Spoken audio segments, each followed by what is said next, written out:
Welcome, today in front of me OPPO Find X3 Lite and I'll show you how to unmute ringtone on this device.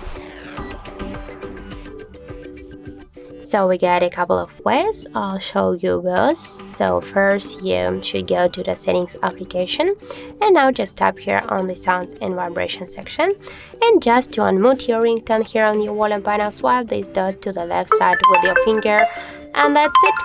So as can you see, that's really easy. Also we got the second way how you can do that.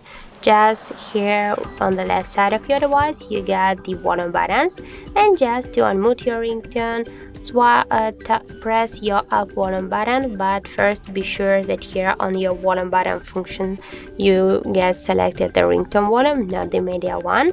And now just press your up volume button and as can you see, we just unmute our ringtone.